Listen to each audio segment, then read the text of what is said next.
இன்னைக்கு ஹைதராபாடி மட்டன் தம் பிரியாணி எப்படி செய்யுதுன்னு பார்க்க போறோம். கரெக்ட் மெஷர்மெண்ட்ஸோட கொடுத்துருக்கேன். வீடியோவை ஸ்கிப் பண்ணாம ஃபுல்லா பாருங்க. வெல்கம் டு ஹோம்காலட்டா ரெசிபீஸ் அண்ட் கிராஃப்ட்ஸ். ஃபர்ஸ்ட் நம்ம மட்டனை மேரினேட் பண்ண போறோம். அதுக்கு ஃப்ரைட் ஆனியன்ஸ் தேவைப்படும். அதனால நம்ம ஃபர்ஸ்ட் ஃப்ரைட் ஆனியன்ஸ் ரெடி பண்ணிக்கலாம்.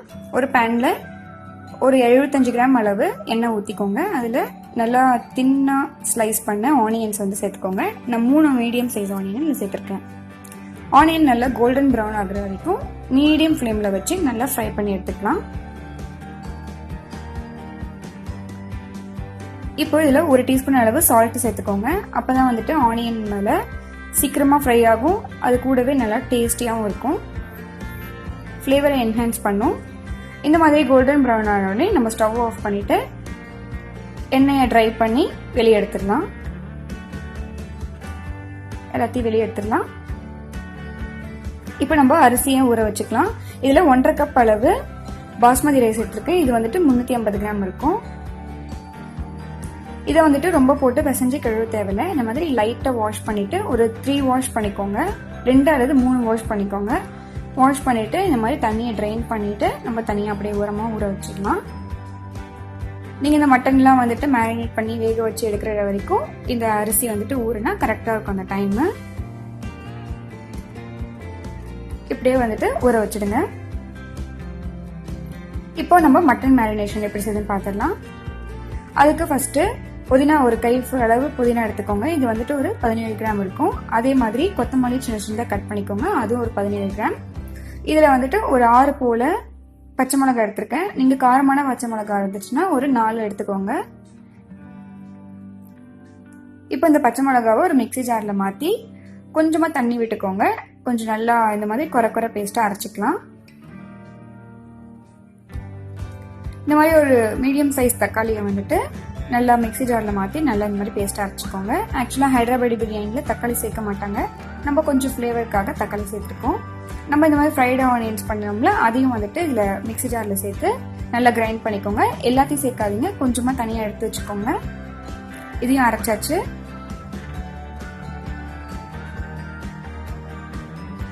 இப்போ இதில் மட்டன் சேர்த்துக்கோங்க. ஒரு பெரிய வானலில் இல்லை எந்த பவுலில் மிக்ஸ் பண்ண போறீங்களோ அதில். இது ஒரு 420 கிராம் அளவில் மட்டன் எடுத்திருக்கேன்.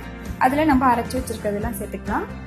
பச்சை மிளகா, ஃப்ரைட் ஆனியன்ஸ், அப்புறம் தக்காளி சேர்த்துருக்கேன். இது கூடவே 2 டீஸ்பூன் அளவு காஷ்மீரி ரெட் சில்லி சேர்த்துருக்கேன்.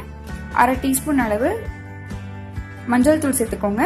1 டீஸ்பூன் தனியாத்தூள், அப்புறம் 1/4 கப் அளவு தயிர் சேர்த்துக்கோங்க. ஒரு பாதி போல லெமனை நல்லா பிழிஞ்சு விட்டுக்கோங்க. தேவைக்கேற்ப உப்பு ஆட் பண்ணிக்கோங்க. இதில் 1/2 டீஸ்பூன் அளவு சாய் ஜீரா சேர்த்துக்கோங்க. ஒரு 4 போல கிராம்பு இதில் சேர்த்துக்கலாம். ஒரு 5 போல ஏலக்காய், அப்புறம் நம்ம ஃப்ரைட் ஆனியன்ஸ் பண்ணோம்ல, அதில் மிச்சம் இருந்த எண்ணெயை இதில் சேர்த்துக்கிறேன். எல்லாத்தையும் நல்லா மிக்ஸ் பண்ணிக்கோங்க. நம்ம கட் பண்ணி வச்சுருக்கிற கொத்தமல்லி புதினாவை இதில் சேர்த்துக்கலாம். உங்கள்கிட்ட காஷ்மீரி ரெட் சில்லி இல்லைன்னா சாதாரண தனி மிளகாத்தூள் இதில் சேர்த்துக்கோங்க. 1.5 டீஸ்பூன் சேர்த்துக்கோங்க போதும். இதில் ஒரு 1/2 டீஸ்பூன் அளவு கசூரி மெத்தி சேர்த்துருக்கேன். இஞ்சி பூண்டு விழுது சேர்க்க மறந்துட்டேன் ஃபர்ஸ்டே, அதனால இப்போ சேர்க்குறேன். 3 டேபிள் ஸ்பூன் இஞ்சி பூண்டு விழுது சேர்த்து எல்லாத்தையும் நல்லா மிக்ஸ் பண்ணிக்கோங்க. இதை ஒரு 1/2 அன் ஹவர் மேரினேட் பண்ணி வச்சுக்கலாம். இப்போ ஒரு குக்கரில் ஒரு 3 டேபிள் ஸ்பூன் அளவு நெய் ஊற்றிக்கலாம். நெய் ஊற்றிட்டு நம்ம மேரினேட் பண்ணி வச்சுருந்த சிக்கனை இதில் சேர்த்துக்கோங்க. இதில் ஒரு 250 அளவு உள்ள நல்லா சுட தண்ணியை இதில் சேர்த்துக்கலாம். எல்லாத்தையும் மிக்ஸ் பண்ணிட்டு குக்கரை மூடி வெயிட் போட்டுக்கோங்க. ஒரு 4லேருந்து 6 விசில் வர வரைக்கும் அதை வச்சுக்கலாம். இல்லைன்னா மட்டன் வேகிற வரைக்கும் அதை வச்சுக்கோங்க. இப்போ நம்ம ரைஸ் பார்ட் எப்படி செய்யுதுன்னு பார்த்துக்கலாம்.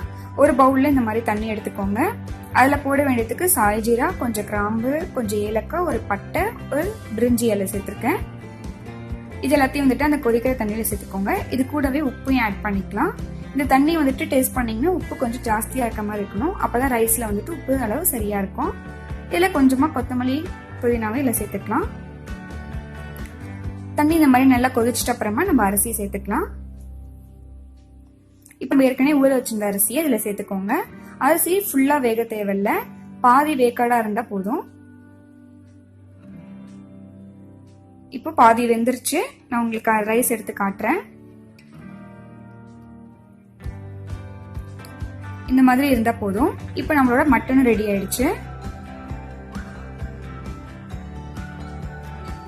ரொம்பவே சூப்பரா இருக்கு, நல்லா கலர்ஃபுல்லா இருக்கு பாக்கிறதுக்கே. நம்மளோட மட்டன் நல்லா வெந்துருச்சு.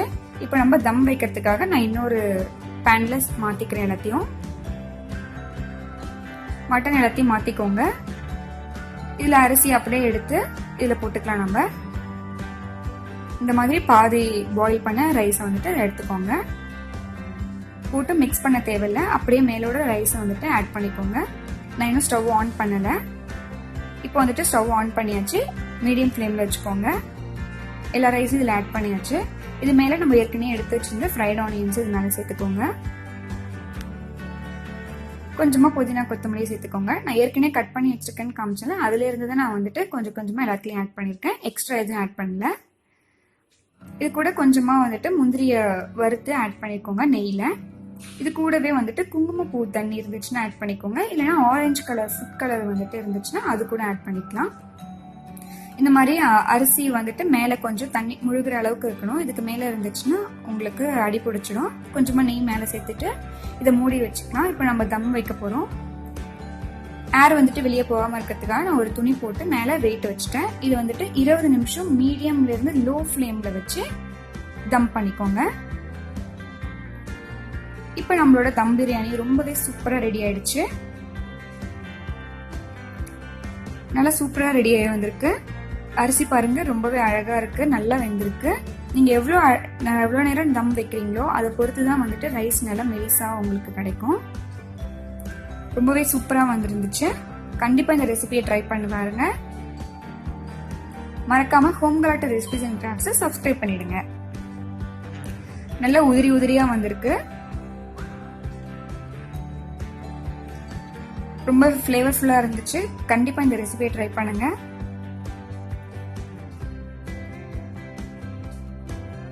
மட்டன் நல்லா சூப்பரா வெந்திருந்துச்சு. நான் உங்களுக்கு எடுத்து காட்டுறேன். கொஞ்சம் கூட அடி பிடிக்கவே இல்லை.